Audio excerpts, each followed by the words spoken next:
আমি একটি হাদিসের টুকরা যদি আপনাকে বলি তাহলে বিষয়টা অতীব সহজ হয়ে যাবে।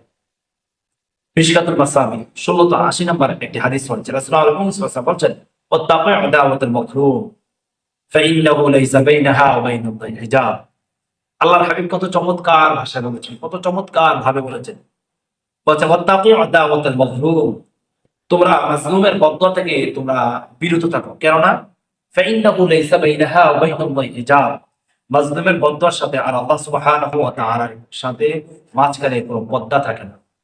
আপনি যখন কোনো মাজলুমকে নির্যাতন করবেন, নিপীড়ন করবেন, স্টিম রুলার তাকে যখন চাপিয়ে দিবেন, সে হাত তুলে মহান রবের কাছে দোয়া করতে হবে।